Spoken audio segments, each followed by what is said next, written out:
കുടുംബവാഴ്ചക്കാരുടെ തേരോട്ടത്തിനെതിരെ വീണ്ടും നാവുയർത്തുന്നു ശശി തരൂർ. കോൺഗ്രസ് എന്ന് പറയപ്പെടുന്ന പ്രസ്ഥാനത്തെ ഇത്രത്തോളം അടച്ചാക്ഷേപിക്കുവാൻ അല്ലെങ്കിൽ ആരോപണങ്ങളുടെ ശരശയ്യയിൽ നിർത്താൻ ശശി തരൂരിനെ പോലെ മിടുക്കനായ ഒരു നേതാവ് ഇല്ല എന്ന് തന്നെ പറയാം. നെഹ്റുവും ഇന്ദിരയും രാജീവും രാഹുലും പ്രിയങ്കയും അടങ്ങുന്ന അല്ലെങ്കിൽ അവരുൾപ്പെടുന്ന ഒരു കുടുംബ സ്വാധീനം, ആ കുടുംബക്കാരുടേത് മാത്രമാകുന്ന കോൺഗ്രസിന്റെ ഒരു രാഷ്ട്രീയ പാരമ്പര്യം, അതിനകത്ത് അവർ നേടിയെടുക്കുന്ന ഒരു രാഷ്ട്രീയ നേതൃത്വം, ഇതൊക്കെ അവരുടെ ജന്മാവകാശമാണ് എന്നുള്ള ധാരണയ്ക്ക് അടിത്തറയിടുന്ന തരത്തിലുള്ളതാണ് എന്ന് പറയപ്പെടുന്നു. അതിൽ മനസ്സിലാക്കേണ്ടത് ഒരു രാഷ്ട്രീയ പാർട്ടിയുടെയും കുടുംബ സ്വത്തല്ല, ഒരു രാഷ്ട്രീയ പാർട്ടിയും ഒരാളുടെയും കുടുംബ സ്വത്തല്ല. കുടുംബത്തിന്റെ പേരിലോ കുടുംബവുമായി ബന്ധപ്പെട്ടിട്ടോ അത്തരത്തിലൊരു പാർട്ടിയുമില്ല. പക്ഷേ രാഷ്ട്രീയത്തിൽ നമുക്കറിയാവുന്ന ചില കാര്യങ്ങളിൽ രാഷ്ട്രീയക്കാരായിട്ടുള്ള മാതാപിതാക്കളുടെ മക്കളിൽ ചിലരെങ്കിലും ആ അച്ഛൻ്റെയോ അമ്മയുടെയോ പാതയിലൂടെ കടന്നു പോകാറുണ്ട്. അത് പൊതുപ്രവർത്തകനാകുന്നതിന് വേണ്ടിയിട്ടോ സാമൂഹ്യ ബോധത്തോടു കൂടിയുള്ളവനായതുകൊണ്ടോ അല്ലെങ്കിൽ രാഷ്ട്രീയ പാരമ്പര്യം നിലനിർത്തുന്നതിന് വേണ്ടിയിട്ടോ ആയിരിക്കാം. എന്തു തന്നെയായാലും അങ്ങനെ ഒരു മക്കൾ രാഷ്ട്രീയം ഇന്ത്യയിൽ ഉണ്ട് എന്നുള്ള കാര്യത്തിൽ സംശയമില്ല. ഇന്ത്യയിൽ മാത്രമല്ല, ലോകത്തിൽ പലയിടത്തും അത്തരത്തിലുണ്ട്. അത് അംഗീകരിക്കുന്നവർക്ക് അംഗീകരിക്കാം, അല്ലാത്തവർക്ക് അത് തിരസ്കരിക്കാം.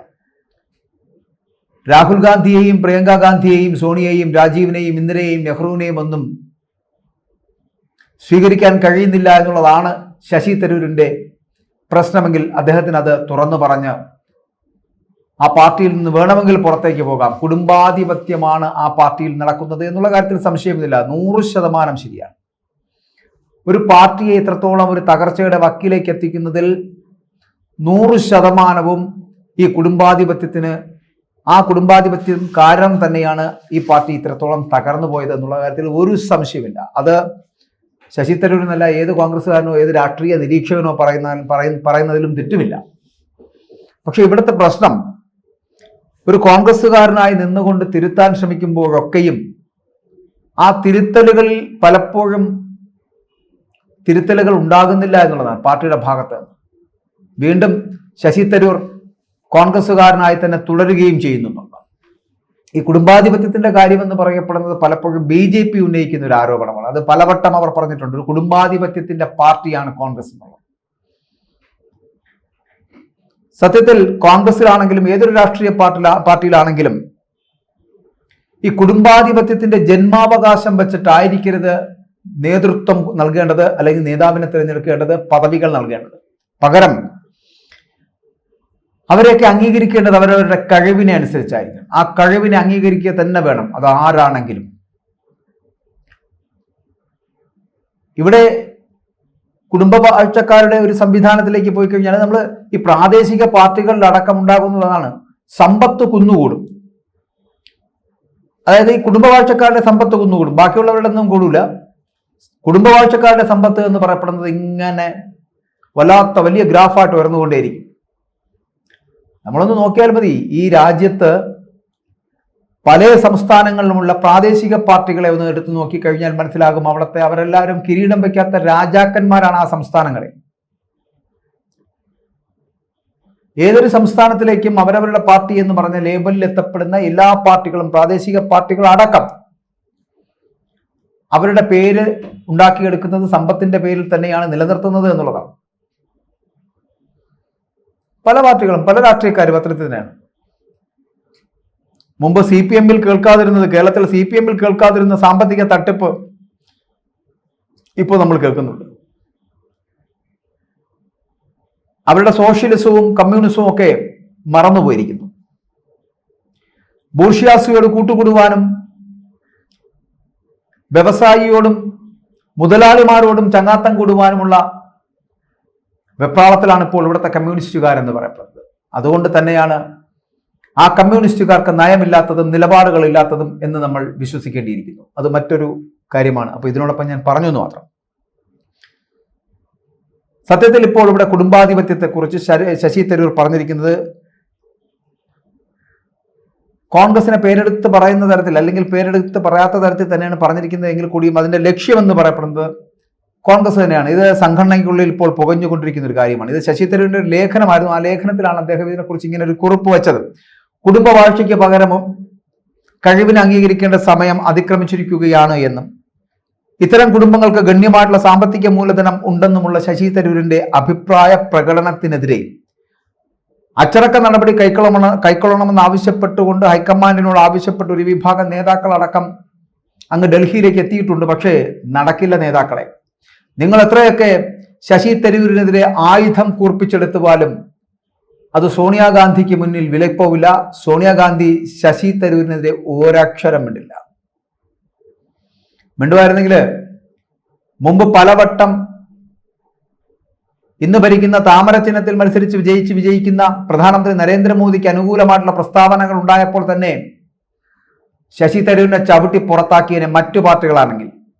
പക്ഷേ എന്തുകൊണ്ടാണ് സോണിയാഗാന്ധിയും AICCയും അത് ചെയ്യാത്തത് എന്ന് എല്ലാവർക്കും അറിയാവുന്നതാണ്. ശശി തരൂരിനെ പോലൊരു നേതാവിനെ ഇനി കോൺഗ്രസിനകത്ത് മഷിയിട്ട് നോക്കിയാൽ കിട്ടില്ല. ജനങ്ങൾക്ക് പ്രിയങ്കരനാണ് അയാൾ. യുവാക്കൾക്ക് ഇഷ്ടപ്പെട്ട നേതാവാണ്. അതുകൊണ്ടാണല്ലോ എത്രയൊക്കെ കേരളത്തിലെയും തിരുവനന്തപുരത്തും ലോക്സഭാ സീറ്റിൽ അദ്ദേഹം മത്സരിക്കുമ്പോഴൊക്കെ ഇവിടുത്തെ കോൺഗ്രസ്സുകാരായിട്ടുള്ള അദ്ദേഹത്തിന്റെ സഹപാനലിസ്റ്റുകൾ അല്ലെങ്കിൽ അദ്ദേഹത്തോടൊപ്പം പ്രവർത്തിക്കുന്ന സഹപ്രവർത്തകർ എത്രയൊക്കെ പാലം വലിച്ചാലും പിന്നിൽ നിന്ന് കുത്തിയാലും അദ്ദേഹം വിജയിക്കുന്നത് എന്തുകൊണ്ടാണ്? ഇവിടുത്തെ യുവാക്കൾക്ക് അദ്ദേഹത്തെ ഇഷ്ടമാണ്, യുവതികൾക്ക് അദ്ദേഹത്തെ ഇഷ്ടമാണ്. അദ്ദേഹത്തിന്റെ ഇവിടെ ഒരു വലിയ വിഭാഗം ശശി തരൂരിനെ ഇഷ്ടപ്പെടുന്നതാണ്.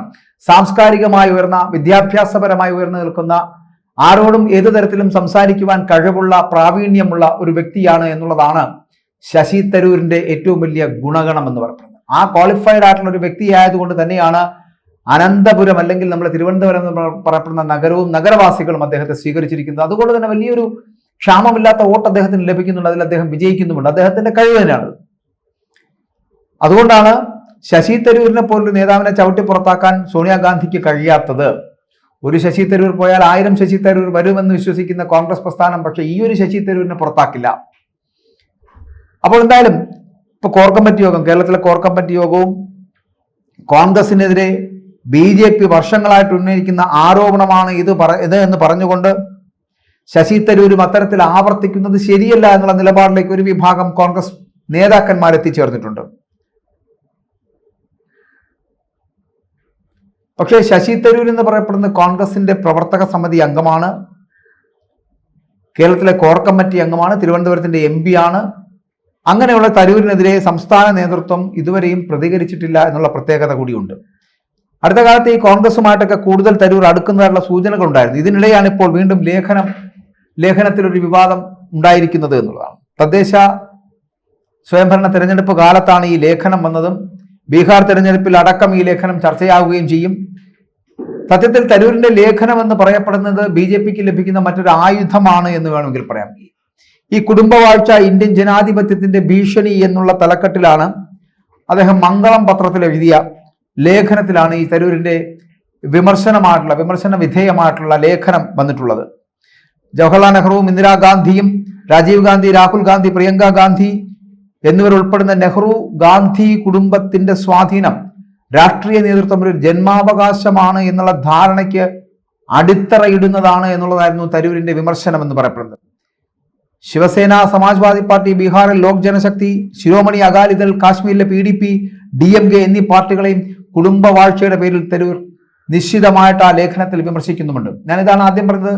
പ്രാദേശിക പാർട്ടികളിലേക്ക് ഒന്ന് കടന്നുപോയി കഴിഞ്ഞാൽ ബീഹാറിലേക്കുള്ള RJD പോലുള്ള പാർട്ടി ഈ പ്രാദേശികമാണ് എന്ന് പറഞ്ഞാലും അവർക്കുള്ള ഒരു പ്രത്യേകത കുടുംബവാഴ്ച നിലനിൽക്കുന്ന പാർട്ടികളാണ്.